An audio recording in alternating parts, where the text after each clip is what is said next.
Welcome to Sign for the Times. The Society for the Involvement of Good Neighbors, commonly known as SIGN, is a not-for-profit agency in Yorkton, Saskatchewan, Canada, that provides 24 social and community programs and services that fulfill its mission to provide leadership, programs, and services that assist, support, and empower children, adults, and families to achieve lifelong success. SIGN believes that this will lead to strong and caring citizens and strong and caring communities. Our podcasts explore those programs and include conversations with those closely involved with SIGN and with people who have used the services of SIGN.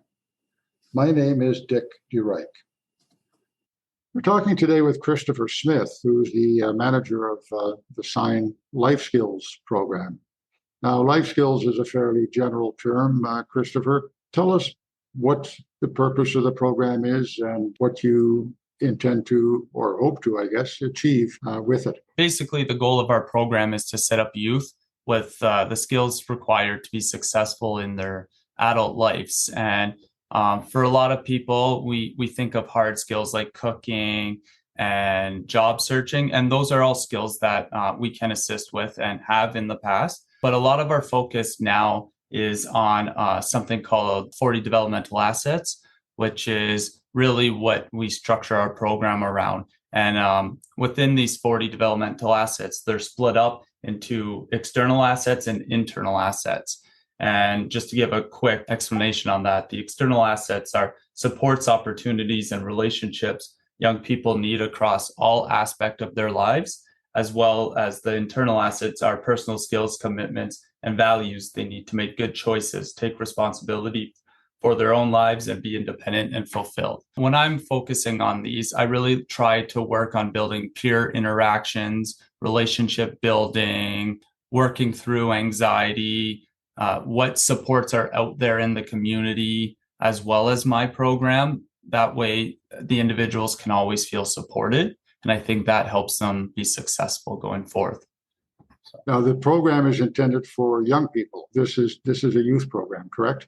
In our program, I work primarily with youth between the ages of 12 and 20. And that seems to be, when you look at the 12 to 16 years, very crucial part of learning to build healthy relationships. I mean, we know there's lots of struggles that youth go through in their lives in a typical setting. So on top of that, we're adding new pressures with the post-COVID world. And so I think my program is really starting to see extra successes. What are you finding about the post-COVID world?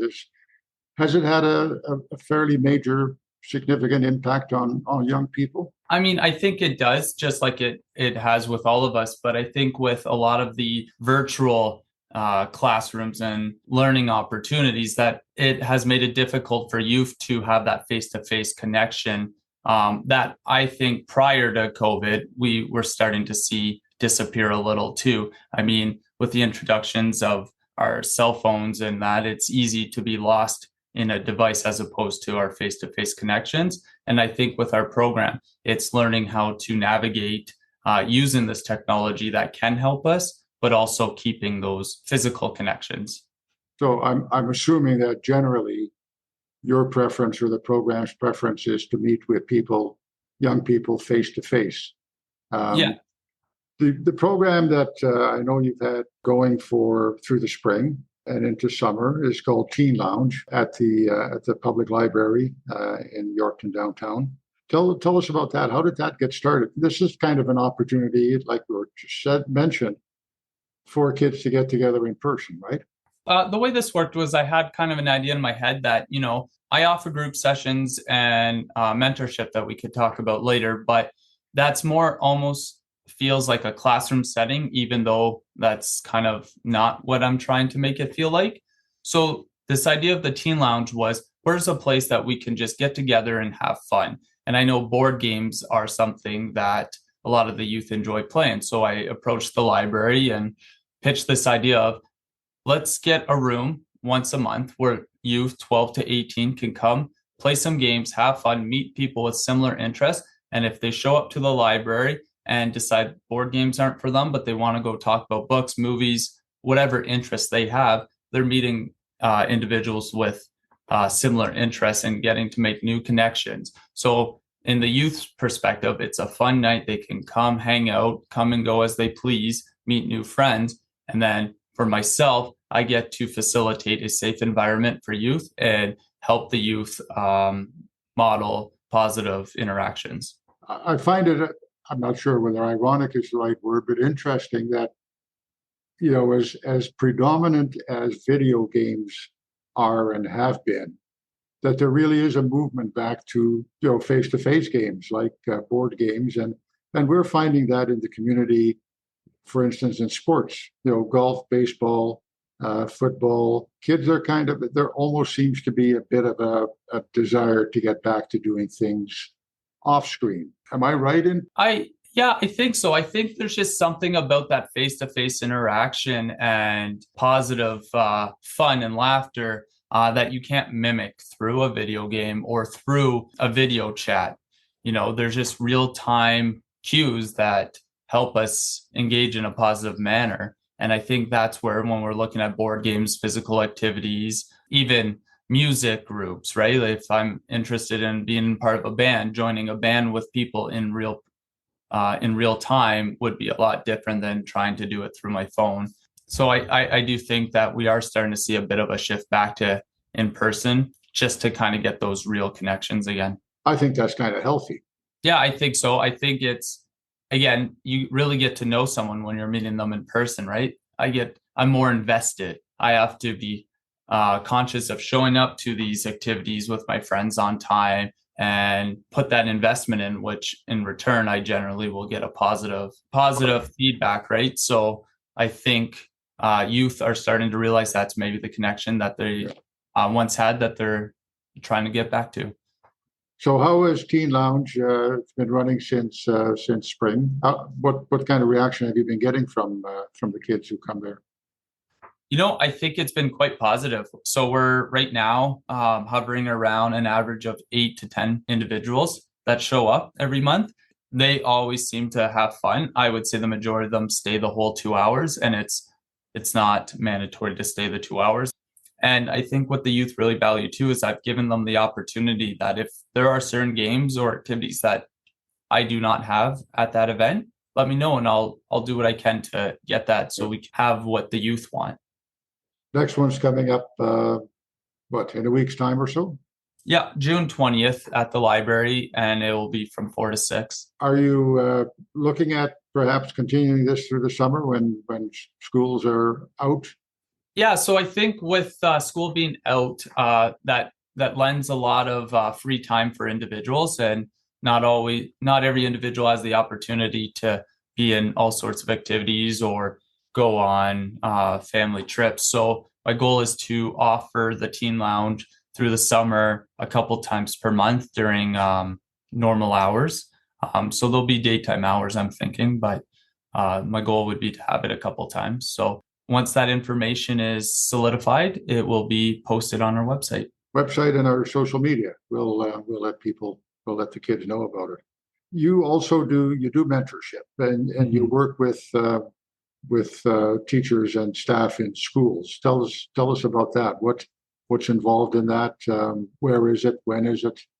So I guess we got to go back a little bit. The one-on-one mentorship generally would happen in my office previously.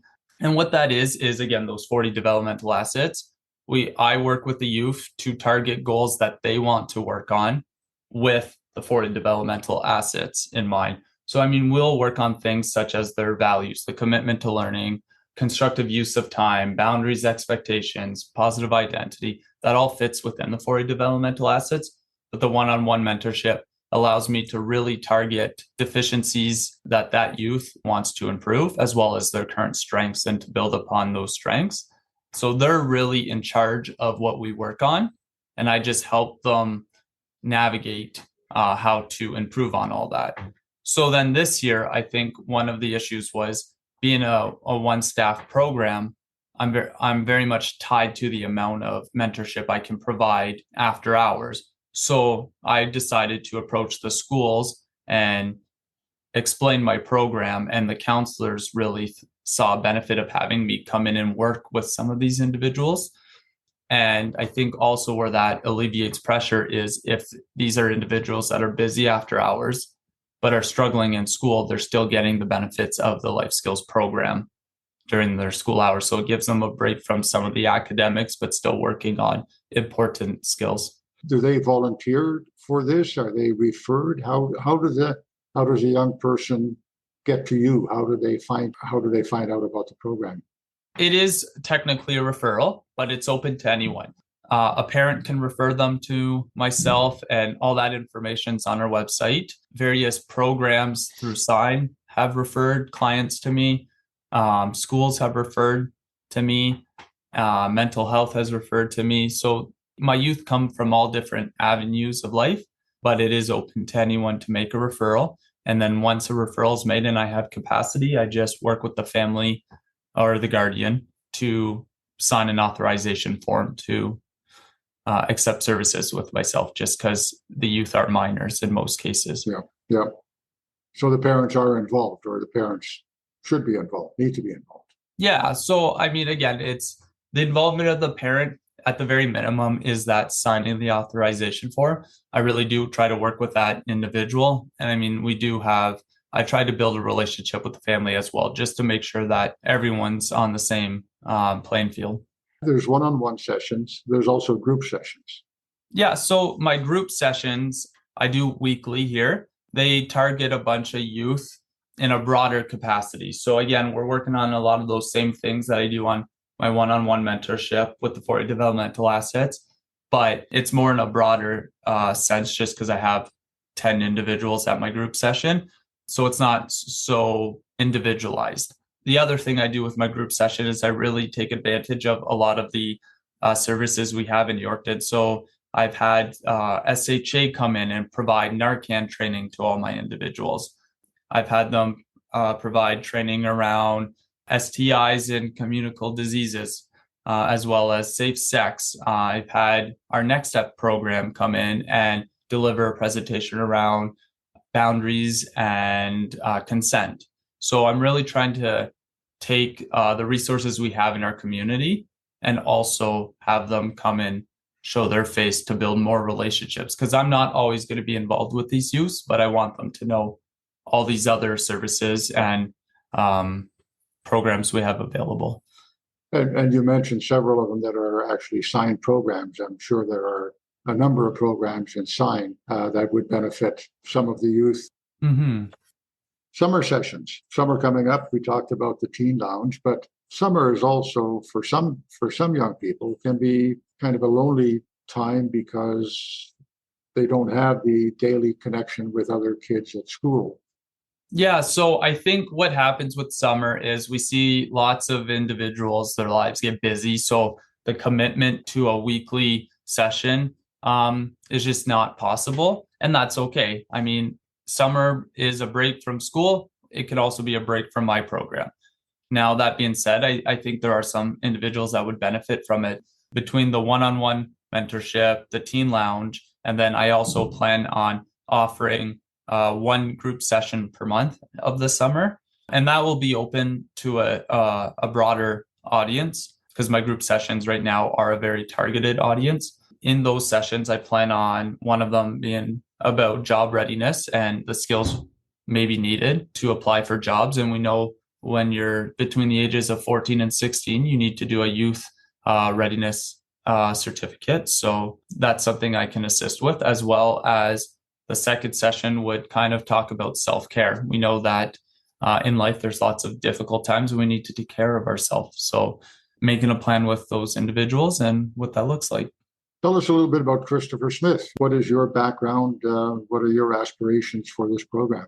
Yeah, I actually grew up in Niagara Falls. And in 2013, I made the journey to Saskatchewan, where I started with Saskabilities Agency here. And I worked there for almost 9 years, which was kind of what I had gone to school for, working with individuals with intellectual and developmental disabilities. It was very rewarding experiences that I had with them.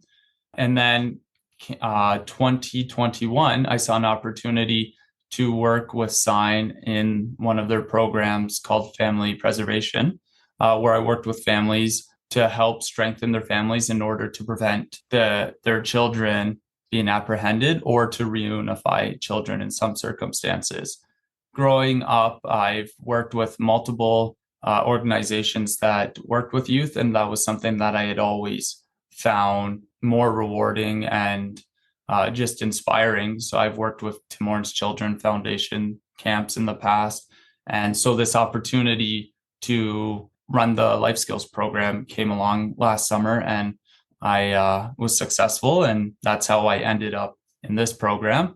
And my aspirations with this program is just to try and target as many youth as possible and provide these skills and just be another tool that they can utilize for their success. Because at the end of the day, I don't believe that it's myself or my program that will be their success. It's what they do with all the services that I can provide. Really up to them, isn't it? In the end, you can be a resource, you can be a help.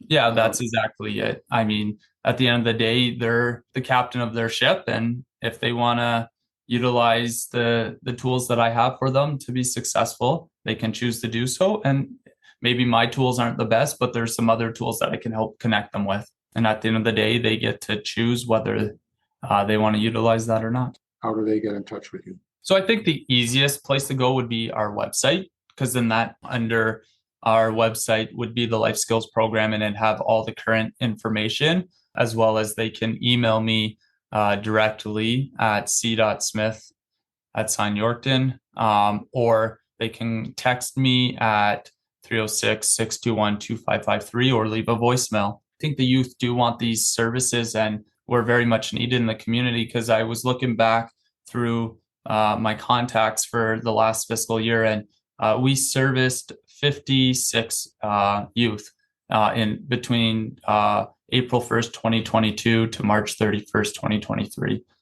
I think that lots of youth are accessing our program and really enjoying it.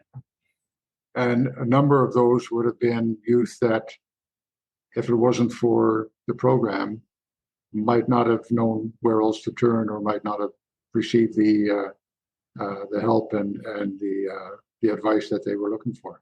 Mm-hmm. Exactly. New Sign for the Times podcasts are published regularly. In upcoming podcasts, we will talk with those who have been assisted by Sign's various programs and with the program managers and staff who provide that assistance. If you have comments or suggestions, please feel free to email communications@signyorkton.ca or use the contact options on our website at www.signyorkton.ca. We are also on Facebook and Instagram, all at Sign Yorkton. Thanks for listening, and we will talk again soon.